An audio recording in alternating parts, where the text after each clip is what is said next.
Hiya, I'm Stephen J. Humphrey, A41 Dog on YouTube, UK Shadow Parliament on Facebook, etc, etc.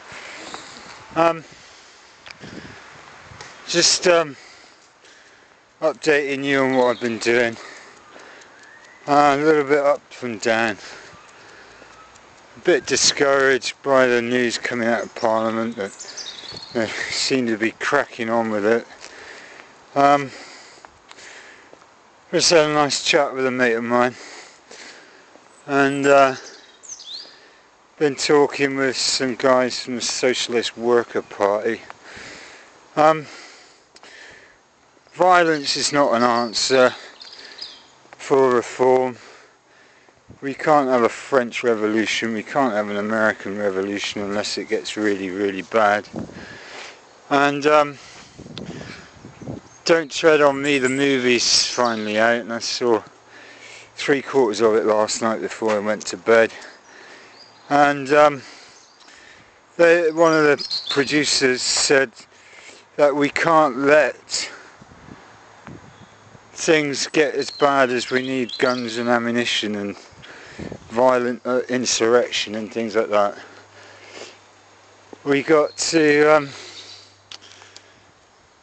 well, the only solution I can think of is that we need to unite behind someone like the UKIP or the UK Shadow Parliament and things like that.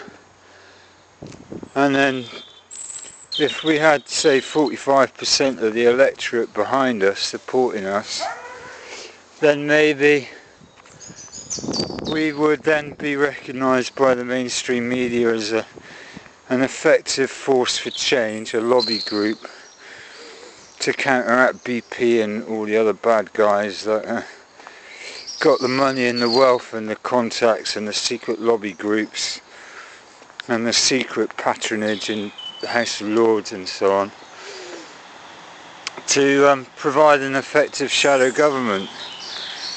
We don't need to be in Parliament to be that effective shadow government. We just need to get off mugs on the television and counteract the theory that the revolution will not be televised. Well, we've got to get it televised. If we can get some long-term debate going on the telly. I don't understand why the TV companies are so anti-us. I think we need to persuade them to get on the telly, and I'm completely useless at talking to the media. I'd rather do this and persuade you guys to get on there. So if you know anyone that's in the BBC or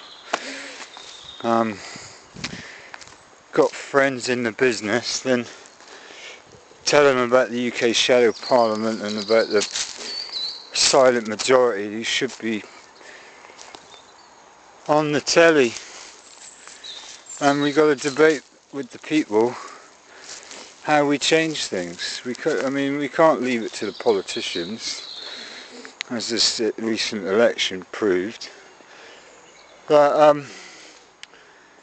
and we need to debate things, and until we get it on the telly.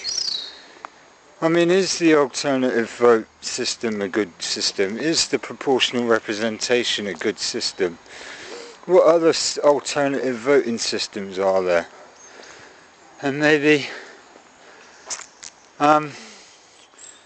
that's one thing we can do. We can do some hour-long documentaries on YouTube, like Alex Jones and Prison Planet and the other people are doing.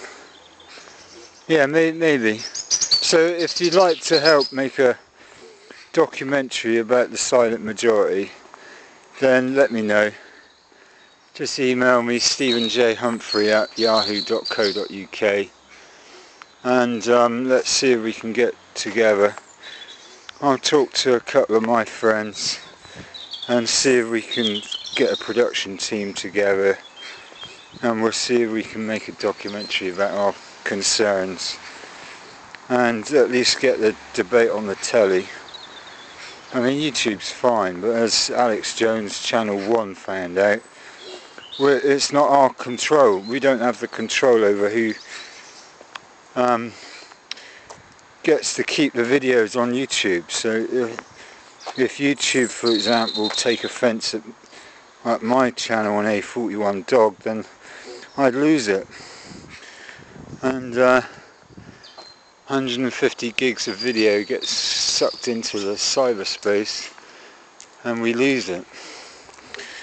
But they can't switch me off at the moment because I'm not using TV clips and I'm not using copyrighted material. I'm copyrighting this myself, and this is my freedom of expression, and they seem to be respecting that legal requirement. But YouTube, we're vulnerable to YouTube's complaints commission and so on. So we'll see. Talk to me about setting up a documentary program or something, and keep spreading the word. I mean, we should each be telling our friends to join UK Shadow Parliament, InfoWars UK and things like that, and let's get millions of people on our side who don't vote for the Lib Lab Con, and then maybe we can wake them up and get our concerns heard, and maybe then we can see progress and get it made into law and amend the laws that we need to change. There's a good few dozen laws that need to be changed, and we need to stop the rot before it gets too bad. I mean, Theresa May's already got me worried.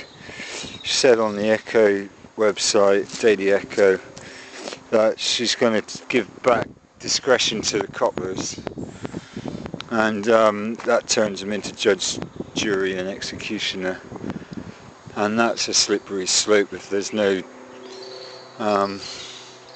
transparency or concern. If we can't change it, then we might as well all fuck off to Barbados or something.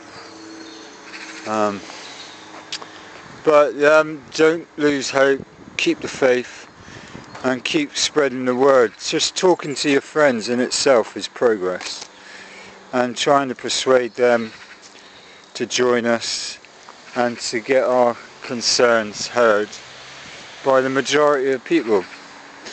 And I'm sure there's a few thousand people that would waver away from the Lib Lab Con if we can persuade them that voting for us is the right thing. Definitely next year at the local council elections, it's got to be the next objective, and we've got to build support, and I've got to get some guarantees that they'll vote for us, independents, or we join up with someone like UKIP and change them from the inside. I mean, yeah, UKIP seems to be the only viable alternative party here in Bournemouth.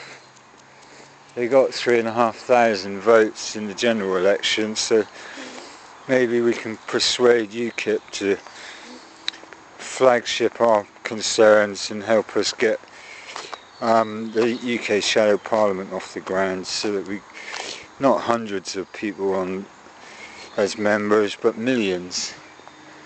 And then maybe, just maybe, we can force another general election and get a proper, legal, lawful result. I mean, 21,000 people voted for Tobias Ellwood, the local Tory MP, getting him re-elected, and yet 26,000 people didn't vote at all. So my first question to everyone is, why didn't you vote? And maybe you should ask, when you come across someone who says, oh, I'm not voting in a general election, ask them why, and then try and challenge their established point of view and get them to vote. Because if all 26,000 people had voted for me, or UKIP for example, then I would be the MP now, not Tobias Elwood. And you see the point? That's why we need to unite. That's why we need to change the political voting system so that we can get 26,000 people to vote none of the above, for example. And if someone like me can't get on the telly to explain my policies, then what's the point? You're only getting 2/3 of the story. You're not getting the whole picture, and you're most certainly not getting the whole truth at all, or nothing but the truth. You're getting a distorted, fictionalised view. Anyway, I'll knock this on the head, maybe part 2.